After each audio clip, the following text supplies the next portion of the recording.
तो अस्सलाम वालेकुम। आज बात करते हैं नॉलेज और फ़िक्र की। हमने पहले ज़िक्र की बात की कि ज़िक्र करने से हमारे कैसे जो ऑरा है वो क्लीन होता है, हमारा जिस्म जो होता है साफ़ होता है, हमारे जिस्म के अंदर जितनी भी नेगेटिविटी पड़ी है वो सारी क्लीन आउट होती है, हमें वाश किया जाता है, हमारा जो बैड कर्माज़ है, बुरा अमालनामा है वो सारा धुलता है ज़िक्र करने से। तो जैसे ही हम अपने मन के अंदर अपने मुंह को हिलाए बगैर अपने मन के अंदर ज़िक्र जारी रखते हैं तो अंदर जो तरंगें गिरती हैं अल्लाह ताला के नूर की, वो जो ज़िक्र पूरे आसमान में फैला हुआ है वो अब जब अंदर आता है तो सफाई होती है जिस्म की। तो जैसे ही जिस्म साफ़ होता है हमारे अंदर एक दुनिया को देखने का सुकून, एक मालूम एक नई नज़र आती है। हम अपने डिप्रेशन से, अपनी लो वाइब्रेशन से बाहर आ पाते हैं। जैसे ही हम अपनी लो वाइब्रेशन से, इन चीज़ों से बाहर आते हैं तो अब हमारे ऊपर ज़िम्मेदारी है कि हम अपने नॉलेज और इल्म को हासिल करें, क्योंकि हज़रत मोहम्मद सल्लल्लाहु अलैहि वसल्लम ने बताया कि जो ज़िक्र है इससे अफजल जो चीज़ है वो इल्म नॉलेज है।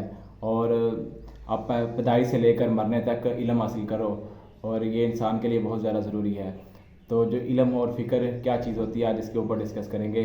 तो इल्म और फ़िक्र, जब आपने ज़िक्र करके अपने आप को पूरा तैयार कर लिया, अब आपका जो शऊर है वो फैलना शुरू हो जाएगा। आप चीज़ों को वैसे नहीं देखोगे जैसे पहले देख रहे थे। पहले आपका दिमाग एक और तरह से चल रहा था, पर जैसे ही अपने आप की सफाई कर ली, मालनामे को क्लीन किया, आप थोड़ी हाई वाइब्रेशन में आए, आपको थोड़ा पता चला थोड़ा सा रियलिटी का कि चीज़ें ऐसे होती हैं, तो अब आप चीज़ों को देखोगे ऐसे नज़रिए से कि जो कायनात है वो कैसे काम कर रही है, ये कैसे बारीक से बारीक चीज़ें जो हैं, नेगेटिविटी और पॉजिटिविटी का खेल क्या चल रहा है, ये शैतान और इन चीज़ों की जंगें जो चल रही हैं हमारे अंदर और बाहर, ये क्या हिसाब किताब है।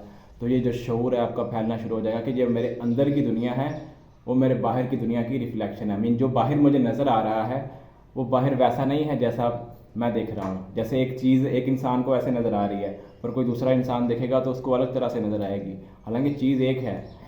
ये मेरी वीडियो आप देख रहे हो तो एक इंसान जो मेरी वीडियो देख रहा है वो कभी भी सेम नज़र से दूसरा इंसान मेरी वीडियो को नहीं देखेगा। पूरी कायनात में जितने लोग हैं उतनी ही ज़्यादा कायनात को देखने के पर्सपेक्टिव्स हैं। यहीं तो खुदा की दुनिया का कानून है कि जितने ज़्यादा चीज़ों के पर्सपेक्टिव्स होंगे उतनी वास्ट डायमेंशंस होंगी, उतने वास्ट लोग होंगे। ऐसे ही जो बड़ी डायमेंशंस हैं इनको बनाने वाले जो एंजल्स और फरिश्ते हैं जो उन डायमेंशंस को क्रिएट करते हैं तो वो उनके पर्सपेक्टिव से बनती हैं, और ऐसे जब हम उनके पर्सपेक्टिव में एंटर होते हैं तो उनको एक नया पर्सपेक्टिव मिलता है। जैसे आपने एक घर तैयार किया, आपने घर तैयार करने के बाद आपने अपना सारा कुछ अपने हिसाब से लगाया, पर जैसे कोई दूसरा पर्सन आएगा वो उस घर को अपने पर्सपेक्टिव से देखेगा और आपको वो इन्जॉय करेगा, चीज़ों को महसूस करेगा, वो बिल्कुल आपसे अलग होगा, हालांकि घर सेम एक ही है। ऐसे ही वो जो डिमेंशंस होती हैं, जब आप उन डिमेंशंस के अंदर जाओगे आप उनको अपनी दिमाग के जो पर्सपेक्टिव है, जो आपकी नज़रें हैं वो देखोगे। इसलिए जिक्र करके सफाई करने की ज़रूरत है ताकि आप वो देख पाओ जो असल है। अगर आपकी सफाई ही नहीं हुई तो आप दुनिया में वही देखोगे जो ऑलरेडी आपके दिमाग के अंदर बैठा हुआ है। तो इसलिए सफाई ज़िक्र से पहले, जो हम इल्म से पहले ज़िक्र करते हैं, तो ये सफाई बहुत ज़्यादा ज़रूरी है। तो जैसे ही सफाई हो जाती है हमें इल्म हासिल ऑटोमेटिकली होना शुरू हो जाता है। ये ऑटोमेटिकली होगा, पर अगर आप इसको इंक्रीज़ करना चाहते हो आपको बुक्स पढ़नी चाहिए। अपने बारे में जानने के लिए आपको बैठ के अपने दिमाग के अंदर जो ख्याल चल रहे हैं उनको ऑब्ज़र्व करना चाहिए कि मेरे ख्याल मुझसे कौन सी ख्वाहिशों की तरफ लेके जा रहे हैं, क्योंकि हमारे अंदर जो भी ख्वाहिशें हैं ना वो एक ही ख्वाहिश के पीछे सारी ख्वाहिशें आती हैं। एक ख्वाहिश है कि बस वो बड़ा सुकून, इनफिनिट सुकून, जो ना ख़त्म होने वाला लामहदूद सुकून है, उसको हासिल करना। और ये सारी जन्नतों के कॉन्सेप्ट, ये सारा इस्लाम, हर चीज़ इसके नीचे आती है। और बड़ा सुकून क्या है कि हम जितने भी चीज़ें सोचते हैं, अब से लेकर आज तक आपने जो भी काम किया ना उस बड़े सुकून को हासिल करने के लिए लिया। आपने अगर शादी की, आपने तलीम हासिल की, आपने जो भी किया, जो भी काम किया, वो उस बड़े सुकून को हासिल करने के लिए किया ताकि आप उस सुकून को हासिल कर पाओ। और ये छोटे छोटे सुकून के अंदर आपने उस बड़े सुकून को तलाश करने की कोशिश की, तो उस आपको बस झलकियाँ मिली, उस दुनिया के अंदर सिर्फ झलकियाँ मिली कि वो बड़ा सुकून कैसा हो सकता है, पर आपने उसको महसूस नहीं किया। अगर उसको महसूस करना है तो आपको खुद को जानना पड़ेगा। अगर आप इल्म और नॉलेज के प्रोसेस में आगे जाओगे, अपने ख्यालों को समझोगे, अपने एहसासात को समझोगे कि मैं ऐसे एहसास क्यों फ़ील करता हूँ, मेरे अंदर ये एडिक्शंस क्यों हैं, ये मेरे अंदर बुरी आदतें क्यों हैं, इनके ऊपर मैं कैसे काम कर सकता हूँ, अपने आप को कैसे इनसे आज़ाद कर सकता हूँ। तो जैसे ही आप इल्म हासिल करोगे तो आपका जो नॉलेज है, अब आप उसको एनर्जी को, उसकी ज़िक्र की एनर्जी को आप डायरेक्शन दे पाओगे, क्योंकि आपने जिक्र की एनर्जी तो इकट्ठी कर ली। अब उसको डायरेक्शन चाहिए, फ़्लो की डायरेक्शन चाहिए। तो फ़्लो की डायरेक्शन लेने के लिए आपको इल्म हासिल करना होगा कि दुनिया कैसे काम करती है, लोग ऐसा क्यों सोचते हैं, चक्रास कैसे होते हैं जिस्म के अंदर, कौन से लोग इसी पैटर्न में घूम रहे होते हैं, उनको ब्रेक करने के लिए कौन सी चीज़ की ज़रूरत है कि वो ऊपर वाले पैटर्न में आ पाएँ। तो आप ये चीज़ों को महसूस करोगे, गहराई में महसूस करोगे। ज़िक्र स्टोर होगा, चक्रास के अंदर घूमेगा, चक्कर मुकम्मल होंगे, जैसे ही अगले चक्रा पे आएगा आपका शऊर और ज़रा बड़ा होगा चीज़ों को देखने का। ऐसे ही जब ज़िक्र सारा इधर आ जाएगा और ज़िक्र पूरी चोट करेगा तो आपका इल्म फैल जाएगा। अब मल्टीपल डायमेंशंस का इल्म एक वक्त में हासिल कर पाओगे। आपको महसूस होगी हर चीज़ कि अच्छा ये इंसान अब ऐसे बैठा हुआ तो इसके दिमाग में ये चल रहा है, अब इसने ये कलर के कपड़े पहने हैं तो इसने ये सोचा होगा। उसका सारा पिछला टाइम, उसका आगे आने वाला टाइम पता चलना शुरू हो जाता है कि ये बंदे ने अगर ऐसे ही हालात में चलता रहा तो इसको कौन सी बीमारी लग सकती है, इसका आने वाला सिस्टम क्या होगा। तो ये चीज़ें महसूस होती हैं, आप गहराई में चीज़ों को देखना शुरू करते हो।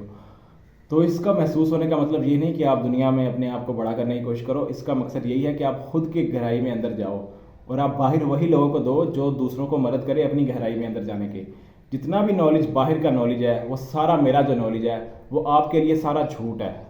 मैं जितना मर्जी बता दूं कि मैंने इतने आसमान देखे, इतने फरिश्ते, इतने एंजल, इतना कुछ, इतने गॉड्स देखे, इतने हर चीज़ देखी मैंने, तो अगर मैं आपको बताऊंगा वो आपके लिए सारा झूठ है। झूठ क्यों है? क्योंकि जब तक आप अपने अंदर नहीं देखोगे ना, और अपने अंदर जाकर जब खुद से उस चीज़ को महसूस करोगे तब ही वो सच होगी।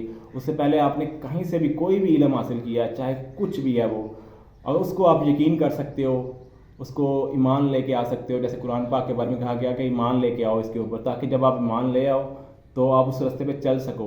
क्योंकि आपको चलने के लिए भी तो ईमान चाहिए ना।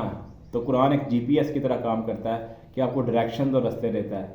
ऐसे ही मैं भी आपको जीपीएस की तरह डायरेक्शन और रास्ते दे सकता हूँ।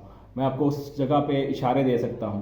कुरान भी इशारे हैं, हज़रत मोहम्मद सल्लल्लाहु अलैहि वसल्लम की सारी तालीमात इशारे हैं, और मैं भी इशारे दे रहा हूँ। सारे इशारे देने आते हैं लोग यहाँ पे, पर चलना हमें खुद को होता है। हमें खुद को सफ़र करना होता है उस रास्ते के ऊपर। खुदा को हासिल करने के लिए हासिल सब करना चाहते हैं, पर चलना कोई भी नहीं चाहता। क्योंकि खुदा को जब ढूंढने जाते हैं तो अंदर बहुत सारा, अंदर अपने आप को ख़त्म करना पड़ता है, मिटाना पड़ता है उस बुरी चीज़ को, उसने जो पर्दा पड़ गया है उस कायनात का आपके आगे से, जो दूसरी कायनात, जो दूसरी दुनिया है। या हज़रत मोहम्मद सल्लल्लाहु अलैहि वसल्लम का दोनों जहानों के लिए रहमत बनाकर भेजा गया। क्योंकि स्पिरिचुअल बीइंग्स वो भी आप सल्लल्लाहु अलैहि वसल्लम की तालीमात से फ़ायदा लेती हैं, और जो दूसरी बीइंग्स हैं वो भी फ़ायदा लेती हैं, फिज़िकल और दोनों। तो इन दोनों को कनेक्ट करते हैं वो। तो उनका कनेक्ट करने का सिस्टम आप क्यों नहीं समझ पा रहे? क्योंकि आपके अंदर वो अभी सफाई नहीं है, चीज़ें नहीं है। पर जैसे ही आपका शऊर एक्सपैंड करेगा, आप उनकी ज़िंदगी को महसूस करोगे तो आपको नज़र आएगा कि उनके चलने का पैटर्न, काम करने का पैटर्न, हर चीज़ के अंदर एक बैलेंस था। एक ऐसा बैलेंस जिसमें उन्होंने इस जहान को भी संभाला हुआ था, इस जहान को भी संभाला हुआ था। कैसे वो हर काम करने से पहले नीयत करते थे, मतलब दुआ करते थे। कपड़े पहनने से पहले एक दुआ, वॉशरूम जाने की दुआ, खाना खाने की दुआ, हर चीज़ की दुआ। तो इसका मतलब कि वो एक नीयत बांध रहे थे। तो स्पिरिचुअलिटी के अंदर नीयत बहुत ज़रूरी है। सारी स्पिरिचुअल वर्ल्ड नीयत के अंदर काम करता है। अपना ऑरा लो करना तो नीयत बांधनी पड़ती है, अपना सब कुछ करना नीयत बांधनी पड़ती है। तो नीयत बांधना बहुत ज़्यादा ज़रूरी है। अगर हम नीयत बांधना सीख गए तो हमने स्पिरिचुअल वर्ल्ड में काफ़ी सक्सेस हासिल कर लिया। ऐसे ही हज़रत मोहम्मद सल्लल्लाहु अलैहि वसल्लम अपनी अलाइनमेंट के हिसाब से चलते थे कि वो जो भी डाउनलोड्स उनके हिसाब से, जो उनके साथ एंजल कनेक्ट था हज़रत जिब्राइल, वो कैसे डाउनलोड्स लेते रहते थे हर टाइम के अंदर, उनसे कनेक्शन रहता था उनका। तो वो कैसे डाउनलोड्स लेके, कैसे एक चीज़ों से लेके चलते थे, वो पैटर्न आप भी अपनी ज़िंदगी में उतार सकते हो। पूरा नहीं उतार सकते हो जैसे उन्होंने उतारा, जिस बड़े लेवल पे उन्होंने उतारा। अब पूरा परफेक्शन पे नहीं पहुंच सकते जैसे वो थे, पर आप अपने उस अलाइनमेंट को किसी हद तक, किसी लेवल तक पहुंचा सकते हो, ताकि आप खुद उस कायनात के सिस्टम को महसूस कर पाओ, उसके आगे बढ़ पाओ। तो उनकी ज़िंदगी के आने का मकसद यही था कि आप खुद उनके नक्शे कदम पर चल पड़ो। उनके नक्शे कदम पे चलना ही तो मकसद था। नहीं तो उन्हें भी बहुत ज़्यादा सुपरफिशियल या सुपर पावर बना के भेज दिया जाता। तो आपने यकीन नहीं करना था कि ऐसे भी ज़िंदगी गुजारी जा सकती है। तो उन्होंने अपनी ज़िंदगी को वैसे ही गुजारा जैसे एक आम इंसान कर सकता है, जैसे आप भी कर सकते हो। तो ये उनका एक नमूना था, ताकि आप इसके ऊपर चल सको। अब लोगों ने उनको इतना बड़ा बना दिया कि वो अनएक्सेसिबल, ऐसी चीज़ें हैं। तो मैं मानता हूँ ऐसी चीज़ें हैं, पर आप किस हद तक वहाँ पहुँच सकते हो, आपको अपनी पूरी ट्राई करनी चाहिए, क्योंकि उन्हीं का मकसद यही था। तो अगर आप अपना पूरा जोर लगाओगे, तो उनके नक्शे कदम में चलने की कोशिश करोगे, तो उनका जो मकसद है वो फुलफिल होगा, वो आपके और ज़्यादा करीब आएंगे। तो ये आपको हेल्प करेगा वहाँ तक जाने में। ऐसे ही बहुत सारे और सारे सहाबी बीइंग्स भी हैं, और सारे पैगंबर हैं, नबी है, अम्बिया हैं, उनकी सारी एग्जांपल से आप सीख सकते हो। और भी बहुत सारे लोग हैं जो इस्लाम से बाहर हो सकते हैं, आप उनसे सीख सकते हो। सीखना आपको ज़रूरी है। अब इंसान को बुरा और अच्छे से अलग करके उसकी गलतियों से सीखो, उसकी जो उसने बुरा किया उससे सीखो और उसकी जो अच्छाइयाँ हैं उससे भी सीखो। तो जब आप सीखने के मूड में जाओगे और अपने आप को तलाश करने के रूप में जाओगे, तो अपने आप को तलाश करने के रूप में हर चीज़ के अंदर घुस जाओ। फिर कोई ऐसा चीज़ ना देखो कि वो गलत कह रहा है वो सही कह रहा है, बस उसको डॉट्स बना के रखते जाओ रखते जाओ रखते जाओ। जैसे ही वो आपकी कॉन्शियसनेस का एक बड़ा पैटर्न जो है वो अनलॉक होगा, वो डॉट्स जो हैं वो कनेक्ट होना शुरू हो जाएंगे। वो डॉट्स अलग अलग लेवल से कनेक्ट होंगे, आप हैरान होगे कि अच्छा ये बात मैंने तब सुनी थी, अब अच्छा ये बात यहाँ पे लग फिट हो रही है, अच्छा अच्छा उसने ऐसे बताया था अब यहाँ पे फिट हो रही है। तो आप गहराई में जाते जाओगे और गहराई में जाते जाओगे, और गहराई में जाने से ये जो पोर्टल्स है, डायमेंशंस है, वो और ज़्यादा बड़े लेवल की आपके सामने एक्सपैंड होंगी। तो ऐसे ही जब आप दूसरों को हेल्प करते हो तो आप खुद एक्सपैंड होते हो। ये भी एक तरह का इल्म है। दूसरों को हेल्प करने से मुराद आप जो चीज़ दूसरे को देते हो वो आप खुद ही हो। जैसे मैं आपको ये नॉलेज दे रहा हूँ, आप सारे जो बाहर लोग हो मेरी बातें सुन रही हो वो मैं ही हूँ। जब मैं आपके अंदर गहराई में जा रहा हूँ तो मैं अपने अंदर गहराई में जा रहा हूँ। अगर मैं आपके अंदर फैल रहा हूँ तो मैं अपने अंदर फैल रहा हूँ, क्योंकि हम अंदर और बाहर एक ही हैं। ये पर्दा, जो पर्दा जिसके आगे आप मुझे अलग देख रहे हो, ये पर्दा आपका अभी गिरा नहीं है, पर मेरा पर्दा काफ़ी हद तक गिर चुका है कि मैं आपको अलग नहीं देख पा रहा। मुझे आपके अंदर जो है वो मेरे अंदर जो है वो एक ही कुछ ना कुछ हद तक नज़र आ रहा है। पर जैसे ही मैं इस चीज़ को और ज़्यादा एक्सपैंड करूँगा और ज़्यादा लोगों को नॉलेज दूंगा और ज़्यादा लोगों की हेल्प करूँगा, तो वो जो चीज़ जो आपके अंदर फैल रही है वो मेरे अंदर उल्टा डबल होकर फैलेगी। और जैसे ही डबल होकर फैलेगी मैं और ज़्यादा डीप से जाऊँगा। ऐसे ही जो अमीर लोग होते हैं उनकी अमीर होने का राज यही होता है कि वो इस एनर्जी को जो अपने अंदर होती है उसको उतना ज़्यादा एक्सटेंड करते हैं, अपने बिजनेस के अंदर उतना ही ज़्यादा वो फ्लो लेके आते हैं ताकि वो फ्लो बाहर फैले। ऐसे ही उनकी जो अबंडेंस का और पैसे का फ्लो है वो फैलना शुरू हो जाता है। तो ये साइंस एक ही है कि आप फैलो, दूसरों के अंदर फैलो, और जैसे पॉजिटिव वे के अंदर फैलोगे, जैसे अबंडेंस के वे में फैलोगे, बुराई के वे में नहीं फैलना। आप अपने से दूर होते जाओगे कि आप दूसरों को दुख दे रहे हो तो आप खुद को दुख दे रहे हो, खुद से ही दूर जा रहे हो।